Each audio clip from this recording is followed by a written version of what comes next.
चलिए आज का क्लास शुरू करते हैं।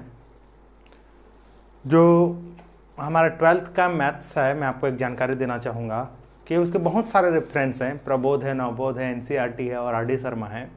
तो कौन से बुक को लेकर पढ़ाया जाए, बड़ा दिक्कत है, क्योंकि बहुत सारे बच्चे हैं जो नवबोध पढ़ते हैं, कोई प्रबोध पढ़ता है, कोई एनसीईआरटी पढ़ता है। हाँ, लेकिन ये एक बात तय है कि जो प्रबोध और नवबोध जो दोनों पढ़ते हैं वो एनसीईआरटी के सारे क्वेश्चन को कवर कर लेते हैं। जो बुक में रहता है सारे क्वेश्चन उसमें आ जाते हैं, और आर डी शर्मा में भी सारे क्वेश्चन कवर हो जाते हैं। तो यहाँ पर मैं आपको एक सजेस्ट करूँगा कि जो चैप्टर जिस बुक में अच्छा दिया रहेगा, मैं उस बुक का नाम आपको पहले से बता दूंगा और कोशिश करेंगे कि उसमें से आप देखिए। जैसे हम लोग रिलेशन और फंक्शन का जो चैप्टर है उसको हम लोग प्रबोध से पढ़ेंगे, यानी प्रबोध के एक्सरसाइज और उसके एग्जाम्पल को करेंगे। ये नहीं बोल रहा हूँ कि प्रबोध ही देखेंगे, हम नवबोध भी देखेंगे, है ना। नवबोध में भी अगर कोई क्वेश्चन है तो आप मुझे उसमें मेरे को सेंड कीजिए अलग से, अगर उसके क्वेश्चंस अगर नहीं बन रहे हैं। बट जो मैं लेक्चर छोड़ूंगा वो प्रबोध से एक स्टैंडर्ड मान ले रहा हूँ, क्योंकि आपको मैं जानकारी दे रहा हूँ तो आप उससे देखेंगे भी। हाँ, लेकिन अगर बाकी बुक से भी अगर नहीं बनता है तो आप मुझे भेजेंगे। तो चलिए स्टार्ट करते हैं हम लोग प्रबोध का प्रश्न वाली 1.1 एक्सरसाइज।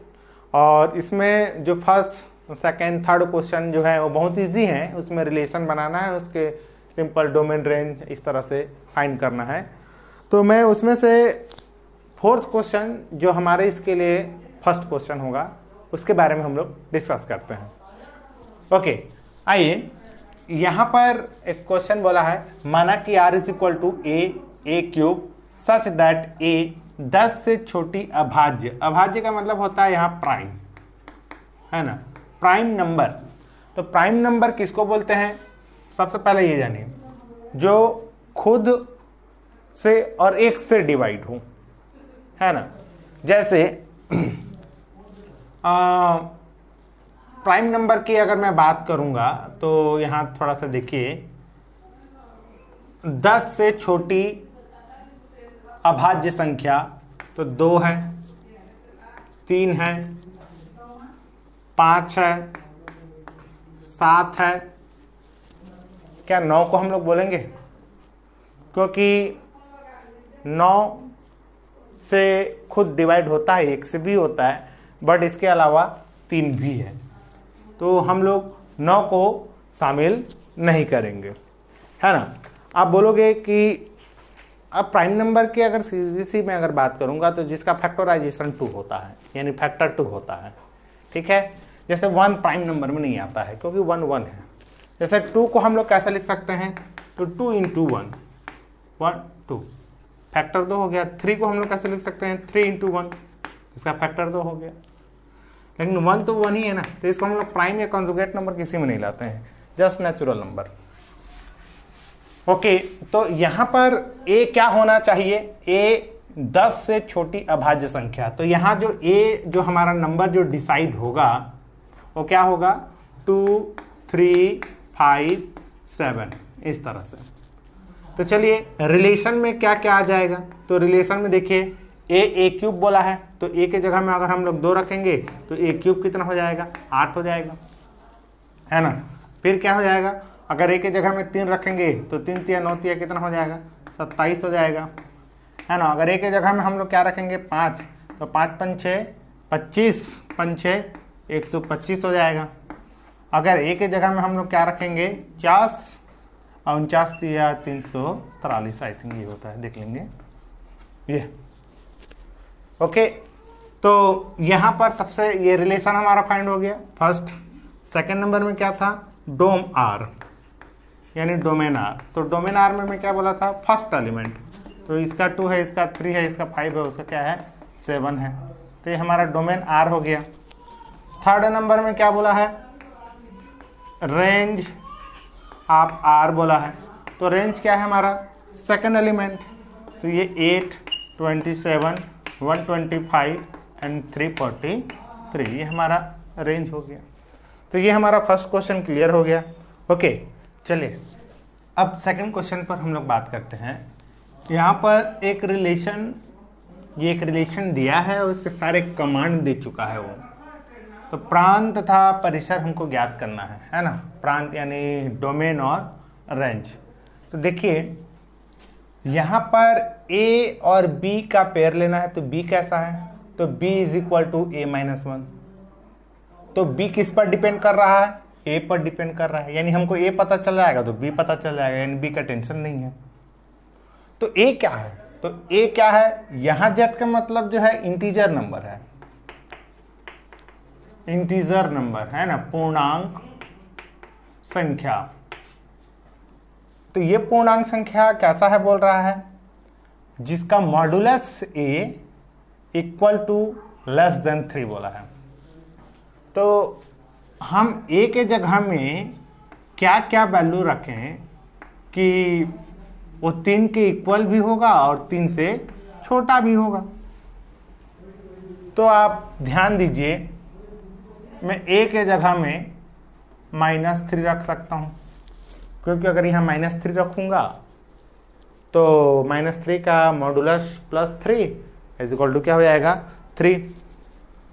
उसके बाद क्या रखूंगा, -2 भी हो जाएगा, -1 0 1 2 3, यानी हमारा इससे ये दोनों से हमारा a डिसाइड हो गया। अब a डिसाइड हुआ है तो b डिसाइड करना आसान है। तो b इज इक्वल टू क्या है, मॉ a के जगह में एक बार -3 रखिए, -3 -1 is equal to -4, that is 4। फिर b इज इक्वल टू क्या हो जाएगा, -2 -1 3। फिर b इज इक्वल टू क्या हो जाएगा, इस तरह से -1 -1 2।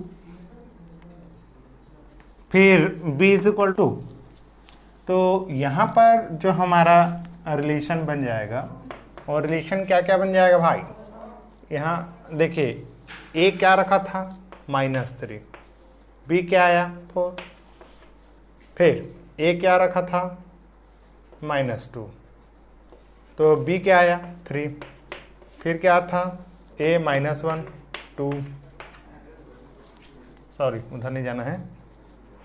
फिर यहाँ पर क्या हो जाएगा, 0 1, फिर क्या है 1 0, फिर क्या है 2 1, फिर क्या है 3 2 दिस। तो ये इस तरह से हमारा क्या बन गया, रिलेशन। तो क्या बोला है यार, बस ये रिलेशन ही तो बोला है, नहीं सॉरी डोमेन निकालना है। तो डोम आर क्या हो जाएगा हमारा, फर्स्ट एलिमेंट देख लीजिए, तो -3 है, -2 है, -1 है, 0 है, 1 है, 2 है ना। मैं फर्स्ट एलिमेंट ना, -3 -2 -1 0 1 2 और यहाँ क्या है 3। चलिए रेंज आर का क्या हो जाएगा, सेकंड एलिमेंट हो जाएगा। तो 4 3 2 1 0 फिर 1 फिर ये 2, इस तरह से, यानी 0 1 2 3 4। तो इस तरह से ये क्वेश्चन बन जाएगा।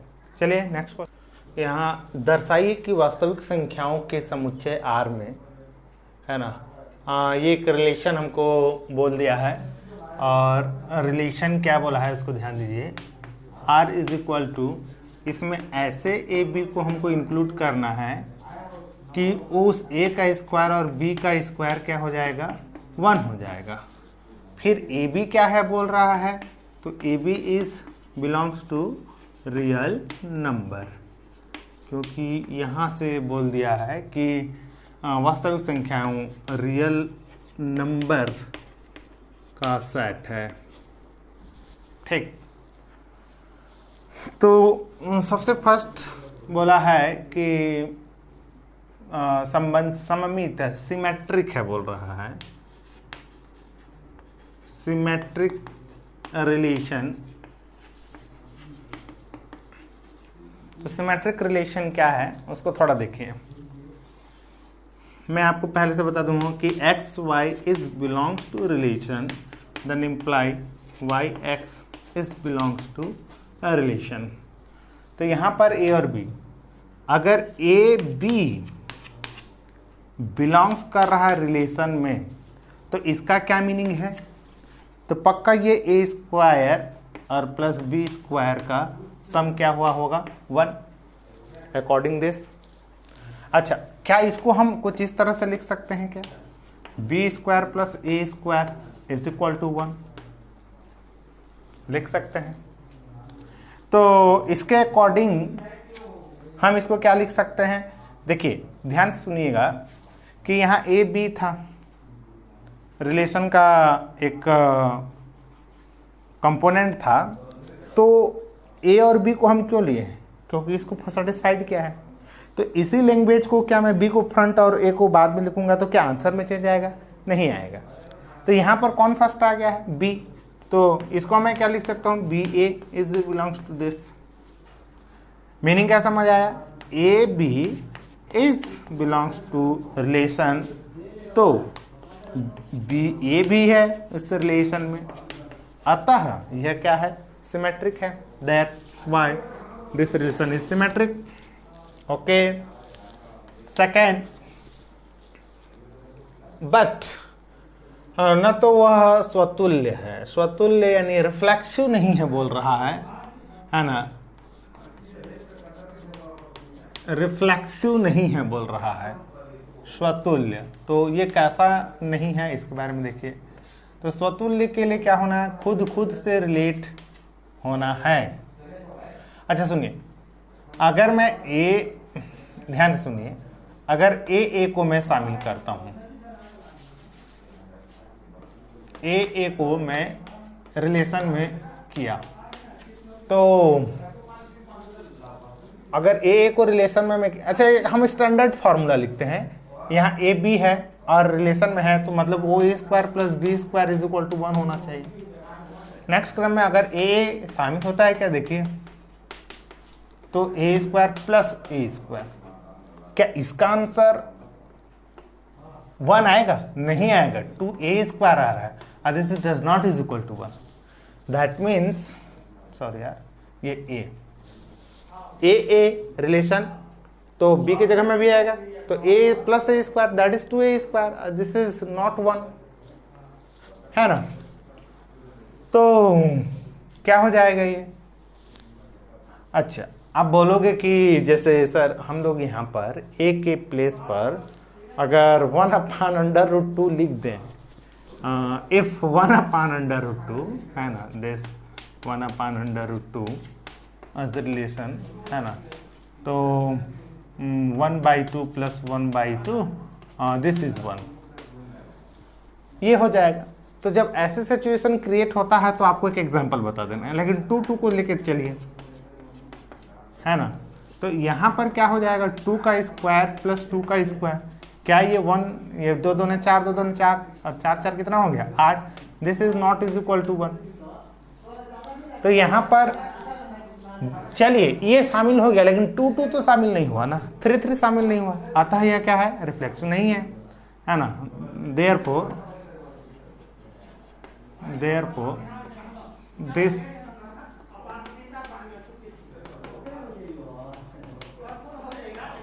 रिफ्लेक्शन। Third, transitive relation. चलिए ट्रांजिटिव रिलेशन की बात करते हैं। क्या ये ट्रांजिटिव रिलेशन है? मैं आपको एक एग्जांपल बता रहा हूं, जैसे ध्यान समझिएगा। मान लिया मैं यहां पर 1/2 लिया, या हाँ चलिए 1/2 लिया, तो 1/2 का स्क्वायर कितना हो जाएगा? क्योंकि देखिए a square plus b square is equal to 1 होना चाहिए, तो मैं ए की जगह में 1/2 का लिया, हो गया ना। तो ये क्या हो जाएगा? 1/4, तो प्लस यहाँ 3/4 आता, तो बन जाता।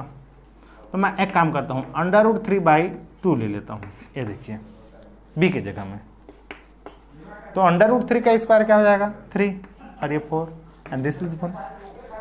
तो यहाँ कौन कौन शामिल हो जाएगा? Minus under root this,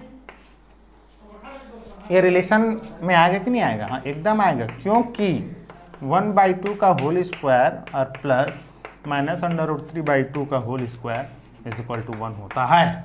follow किया ना? चलिए एक और लिखता हूँ, -√3/2 करता हूँ और -1/2 करता हूँ, ये भी रिलेशन में आएगा, एकदम आएगा। करके देखिए, क्योंकि इसका आंसर क्या हो जाएगा 3/4 प्लस इसका आंसर भी 1/4 एंड दैट इज 1। समझ आ गया? तो देखिए यहां पर अब इसको थोड़ा मिटा रहा हूं, जगह नहीं है। देखिए यानी ये दोनों समझ में आ गया ना? इसको लिख लेंगे आप लोग। यहां से मैं मिटा के इसको लिख दे रहा हूं, n -√3/2 and 1/2 is relation to this। तो इधर देखिए कि √3/2 यहाँ खत्म हुआ, यहाँ शुरू हुआ है, तो इसका फर्स्ट और इसका लास्ट शामिल होना चाहिए। दैट मीन्स ये 1/2 और -1/2 होना चाहिए। तो क्या इस दोनों का स्क्वायर का सम 1 हो रहा है? 1/4 plus 1/4 and this is not is equal to 1। मतलब ये है बट ये नहीं है। That's why this is not transitive relation. Okay, चलिए इस क्वेश्चन पर डिस्कस करते हैं। ये बोला है जांच कीजिए कि प्राकृत संख्याओं के समुच्चय n में। इस टाइप के क्वेश्चन हम लोग कल कर चुके हैं, बट वहाँ पर जो सेट था वो ए बराबर एक कुछ लिमिटेड नंबर था और यहाँ पर पूरा नेचुरल नंबर है। तो यहाँ पर जो रिलेशन जो कमांड दिया है वो रिलेशन क्या बोला है, थोड़ा ध्यान देंगे। x और y such that x y is belongs to natural number and x y को डिवाइड करता है ना?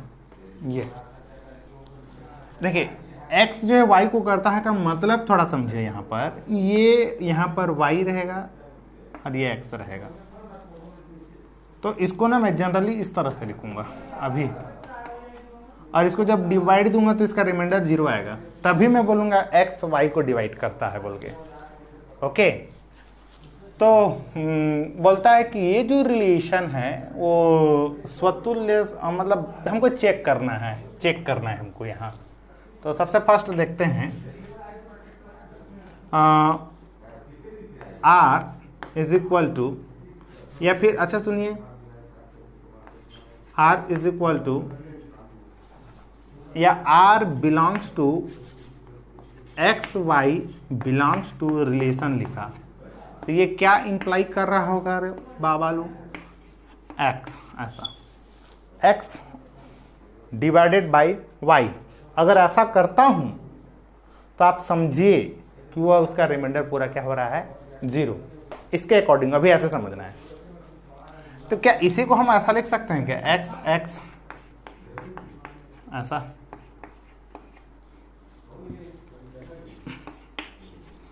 खुद को डिवाइड कर सकता है। समझ नहीं आया है ना? तो यह क्या हो सकता है, खुद को अगर डिवाइड करेगा तो ये शामिल होगा। That's why this is reflexive relation. समझ आ गया? ओके, चलिए सेकंड नंबर हम लोग ये बात करते हैं, ध्यान से समझेंगे, एकदम बेहतरीन सवाल है बाबा लोगों का। क्या बोल रहा है वो? स्वतुल्य सिमेट्रिक की बात करते हैं, सिमेट्रिक। तो अगर एक्स वाई इस रिलेशन का एक कंपोनेंट है या एलिमेंट है, तो ये क्या इंप्लाई क्या होगा? पक्का एक्स वाई को डिवाइड दिया होगा। लेकिन इस चीज को मैं ऐसा नहीं लिख सकता। जरूरी नहीं है कि वाई एक्स को हमेशा डिवाइड करे। जैसे एक एग्जांपल लेता हूं मैं, जैसे 2 और 6 किया, 2 6 इज बिलोंग्स टू रिलेशन, मतलब 6 डिवाइडेड बाई 2, तो 2 एकम 2 3 6। यहां पर ये 0 हो जाएगा। तो यहां से क्या हो सकता है कि ये 6 2 does not belongs to relation, क्योंकि 6 2 को डिवाइड नहीं देता है. That's why this is not symmetric. This is not symmetric relation. Okay, and third number, यहां इसको मैं पिछले क्लासेस में इसको मैं बताया था कि x into k is equal to अगर y आ गया और where k is integer number, समझिए कोई नंबर है, इंटीजर क्या कि नेचुरल नंबर समझिए, एक पूर्णांक संख्या समझेंगे तो भी चल जाएगा, है ना. तो यहां से हम लोग क्या करेंगे, इसका मतलब वही है, जैसे एक एग्जांपल बता रहा हूं यहां पर कि अगर मैं 2 और 6 को लिया हूं, इस तरह से डिवाइड किया हूं, तो ये 3 6 0 हो जाएगा. हो गया, पूरी तरह से डिवाइड करता है. तो ये x है, ये y है, और इसको k समझिए, तो x into k is equal to Y, ऐसा. ओके, तो जैसे अब 6 है और यहाँ 2, तो 6 में क्या मल्टीप्लाई करूंगा तो 2 आएगा. तो बताइए 6 में हम लोग क्या मल्टीप्लाई करेंगे तो 2 आएगा, तो 2/6 हो जाएगा. तो 6 इंटू 2/6 दैट इज 6. तो ये जो है ये क्या हो गया हमारा, रेशनल हो गया. तो हम ऐसा रेशनल टर्म में इसको हम डिवाइड नहीं देना चाहते, नहीं देंगे, है ना. जनरली इंटीजर के टर्म में होगा. ओके, तो यहां से मैं पिछले क्लासेस में बता दिया था कि x y is belongs to relation. मतलब वो क्या इंप्लाई क्या होगा कि एक्स वाई को डिवाइड करता है. इसका मतलब क्या हुआ होगा कि एक्स के साथ कोई नेचुरल नंबर का मल्टीप्लाई किया होगा तो वाई आया होगा. चलिए, y z is also belongs to relation. तो इसका मतलब क्या है, वाई जेड को डिवाइड क्या होगा, कहने का मतलब y के साथ अगर इसको k1 मान लेता हूं, मैं यहाँ k2 का मल्टीप्लाई क्या होगा तो मुझे क्या मिल गया होगा, z. This is the one term, this is the second term. अब इन दोनों टर्म को कैसे करते हैं, देखिए x k1 is equal to, यहाँ y बोला है और यहाँ से y का वैल्यू क्या हो जाएगा, z अपन k2. ये तो k2 को इधर ले आऊंगा तो x k2 is equal to k1 is equal to z हो जाएगा. तो k1 नेचुरल है, k2 नेचुरल है, तो नेचुरल और नेचुरल का जो मल्टीप्लिकेशन होगा वो नेचुरल ही होगा. इसको हम लोग k3 मान लेते हैं. तो इससे हम क्या लिख सकते हैं कि x इज दिस. इससे हम क्या मान सकते हैं कि x और z is belongs to relation. ये मतलब x y है, y z है, तो x z है. तो ये क्या है, ट्रांजिटिव है. अच्छा, प्रतिसम्मित की बात करें, हालांकि सिमेट्रिक नहीं है लेकिन प्रतिसम्मित है कि नहीं है ये थोड़ा चेक कर लेते हैं. मैं इसको कुछ मिटा देता हूं यहां से. चलिए, x और y को मैं लिया, मतलब ये क्या इंप्लाई कर रहा होगा, x y को डिवाइड कर रहा है. समझ आ गया. अगर y और x को, अगर y और x भी अगर शामिल हैं और यहाँ पर y और x को ही ये क्या कर रहा है, डिवाइड कर रहा है, दोनों सिचुएशन में अगर ऐसा डिवाइड कर रहा है तो ये कौन सी स्थिति आती है, यानी 2 डिवाइडेड बाई 2 करो, ये इस 2 को यहाँ ले आइए और इस 2 को यहाँ ले आइए तो भी वैसे होगा. तो अगर x और y है और y और x है तो गारंटी के साथ, अच्छा सुनो, तो इसका मीनिंग क्या हो गया यार, x कोई k1 मान ले क्या, छोड़ो उतना डिटेल मत चाहिए. अगर तो गारंटी के साथ ये कह सकते हैं कि x और y दोनों आपस में क्या हो जाएंगे, बराबर हो जाएंगे. और ऐसा सिचुएशन जो होता है कि x y is belongs to relation and y x is belongs to relation, then x is equal to y or and then nothing and x is equal to y, then this is antisymmetric relation. तो ये एक antisymmetric relation रखेगा।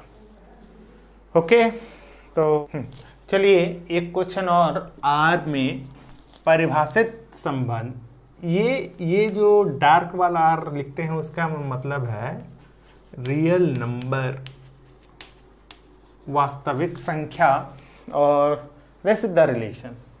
ऐसा भी relation होता है, ये command दे चुका है ना। मतलब अगर ऐसा देता है तो इसका मीनिंग थोड़ा समझिए। इसका मीनिंग को मैं पूरा क्लियर करता हूं कि इसका मीनिंग ए और बी है, सच दैट ए और बी क्या है, तो ए और बी के बीच में रिलेशन क्या है बोलने से this type of relation and a b is belongs to real number. देखिए इसका मीनिंग पूरा इतनी बड़ी कहानी है, आपको समझना पड़ेगा। अगर बुक में ऐसा देता है तो उसका मतलब ये है, this is the relation. Okay, तो यहां से हम आशा करते हैं कि अगर ये रिफ्लेक्सिव है, रिफ्लेक्सिव रिलेशन रखता है, तो रिफ्लेक्सिव रिलेशन का मीनिंग मतलब ए शामिल होना चाहिए, ए है ना। क्या ये रिलेशन में आएगा? अच्छा, ये रिलेशन में आएगा तो इसको सपोर्ट करना चाहिए, तो ए ग्रेटर देन इक्वल ए, क्योंकि बी के जगह में आ गया है। हाँ, तो ए इक्वल टू ए होता है, तो यह क्या है? रिफ्लेक्सिव रिलेशन है। तो यह क्या है? रिफ्लेक्सिव है, रिफ्लेक्सिव रिलेशन है, बस।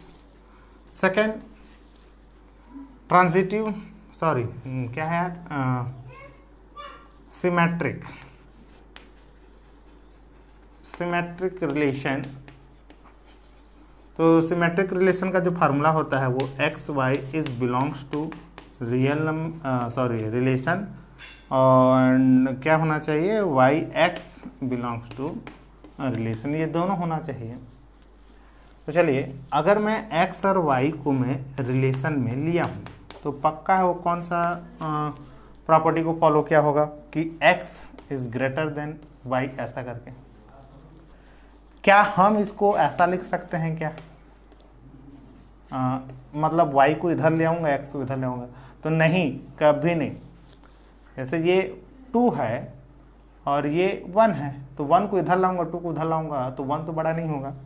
तो अगर ऐसा नहीं लिख सकते तो y x जो है इस रिलेशन में बिलोंग्स नहीं करेगा। तो ये क्या हो जाएगा? x y है बट y x नहीं है, ये सिमेट्रिक रिलेशन नहीं है। चलिए ट्रांजिटिव की बात करते हैं। क्या ये ट्रांजिटिव है क्या, है ना? Third number, transitive. तो आप थोड़ा ध्यान देंगे कि अगर एक्स वाई है रिलेशन में, तो क्या इंप्लाई क्या होगा? एक्स बड़ा होगा वाई से, ठीक है। वाई जेड है रिलेशन में, तो क्या इंप्लाई क्या होगा? वाई बड़ा होगा जेड से। देखिए, तो इन दोनों से, ये फर्स्ट से और सेकंड से, क्या मैं एक रिजल्ट निकाल सकता हूं क्या कि x z से बड़ा होगा? एकदम होगा। आप सुनो, x बड़ा है, x बड़ा है किससे? y से। अगर 10 है और ये 2 है, तो ये 2 है, 10 बड़ा है ना, तो इसको 1 होना पड़ेगा। तो 10 और ये क्या होगा? 1। तो मतलब इन दोनों के अकॉर्डिंग x बड़ा होगा z से।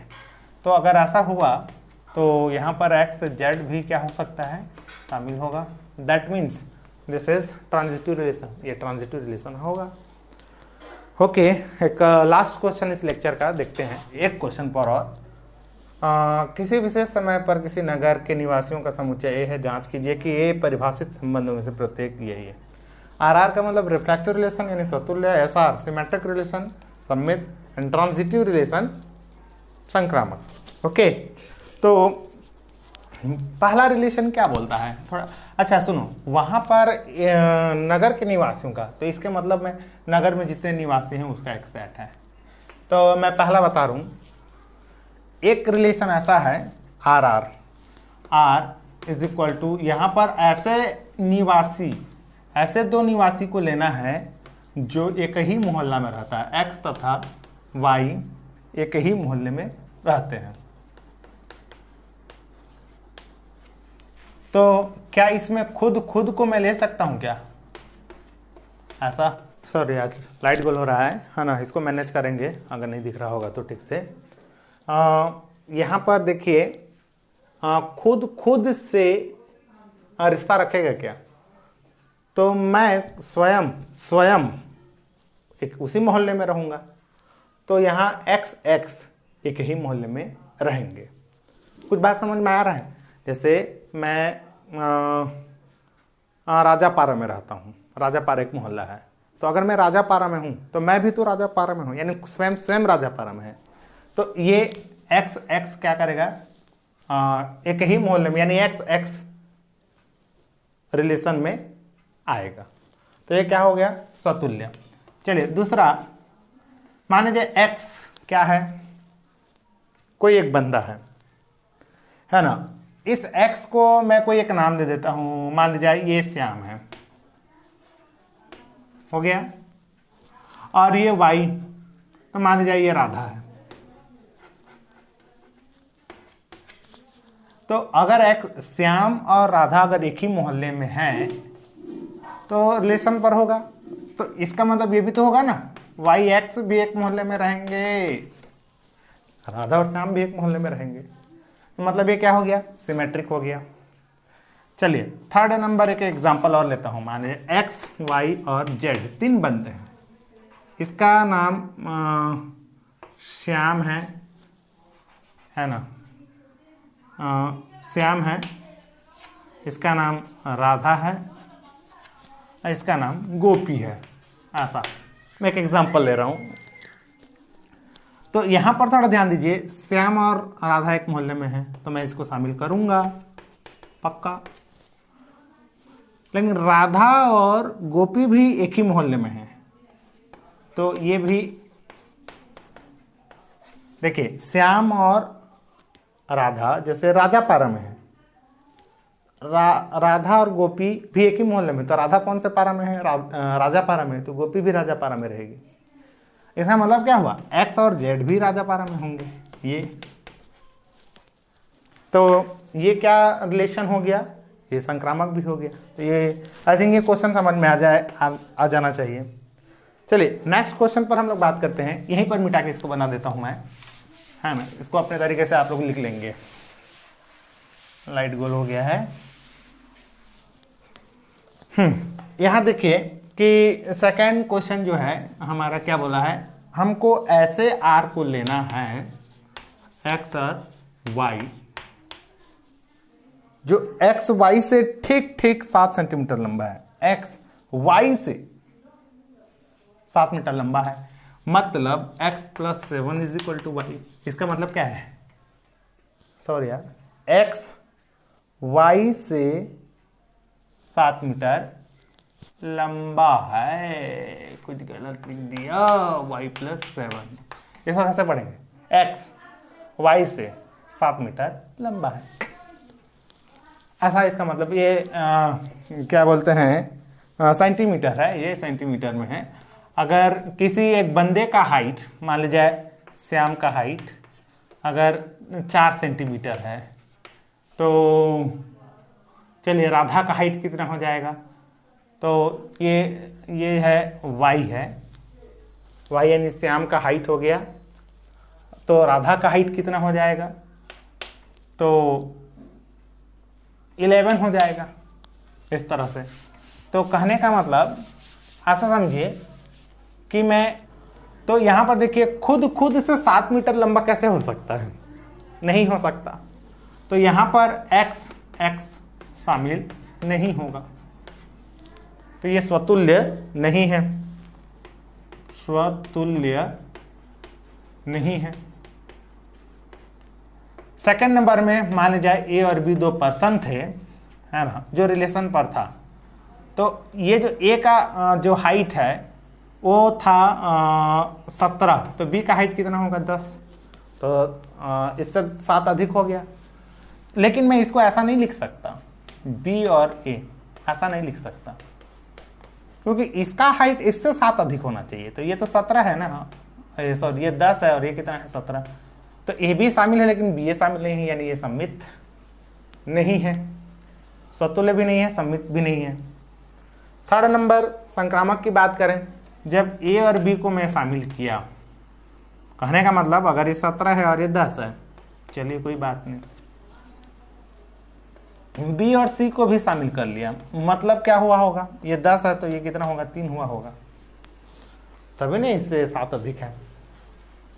तो क्या ये इंप्लाई करेगा क्या, ए और सी, तो ए का हाइट कितना है, 17 है, और सी का हाइट कितना है, 3 है, तो इससे तो ये कितना गुना हो गया, 14 गुना हो गया।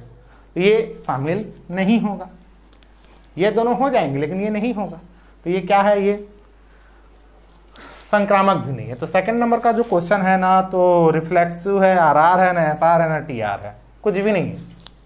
ओके, नेक्स्ट जो है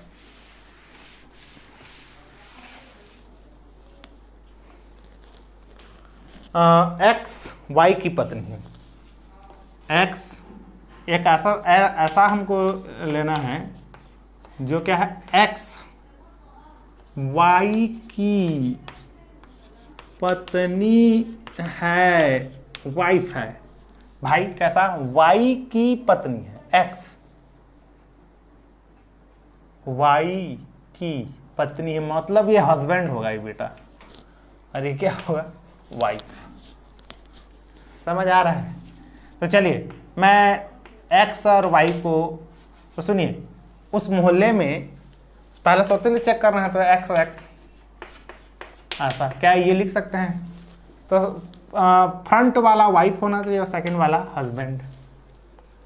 तो भाई खुद का पत्नी कैसे हो सकता है, तो ये ऐसा नहीं हो सकता, ये क्या है, स्वतुल्य नहीं है। सेकंड, चलिए मैं एक्स और वाई शामिल किया, मतलब ये वाइफ है और ये क्या है, हस्बैंड। तो क्या मैं ऐसा लिख सकता हूं, जेंडर कैसे चेंज होगा यार, नहीं होगा भाई, ये वाई की पत्नी क्या है, एक्स है, तो ये पहले वाला वाइफ ही होना चाहिए और सेकंड वाला हस्बैंड ही होना चाहिए। तो ये तो इम्पॉसिबल है कि यहाँ वाई हस्बैंड बन जाएगा, यहाँ वाई जो है एक पर्सन है, वाई एक पर्सन है, कोई बंदा है, जैसे राम है, तो यहाँ राम तो हस्बैंड है और यहाँ क्या है, सीता क्या है, वाइफ है। तो यहाँ पर अगर मैं राम कर दूंगा तो राम पत्नी है और सीता हस्बैंड नहीं हो सकता ना, तो ये शामिल नहीं हो सकता, तो ये हो गया। थर्ड नंबर में चलिए एक्स और क्या है, वाई बिलोंग्स किया रिलेशन में, किया यानी ये वाइफ है और ये क्या है, हस्बैंड। खत्म कहाँ से हो रहा है, हस्बैंड से। तो यहाँ हस्बैंड और यहाँ सॉरी यहाँ पर वाई लिखता हूँ और यहाँ जेड लिखता हूँ, रिलेशन। ऐसा तो हो ही नहीं सकता, ये पेयर तो मिल ही नहीं सकता भाई, एक्स वाई मिलेगा लेकिन वाई जेड तो मिल ही नहीं सकता। कैसे नहीं मिल सकता, ये वाई, ये एक हस्बैंड एक और वाइफ रख चुका है, तो और ये दूसरा रखेगा तो मरेगा बेटा, है ना, तो ये मिलेगा बट ये नहीं मिलेगा, तो ये क्या है हमारा संक्रामक में आएगा। क्योंकि मैं आपको पिछले लेक्चर में ये बताया था कि अगर एक्स वाई है ना रिलेशन में, और वाई जेड रिलेशन में अगर नहीं है तो संक्रामक होता है ये, तो ये संक्रामक है, याद रखेंगे। ओके, आज के लिए इतना करते हैं, थैंक यू।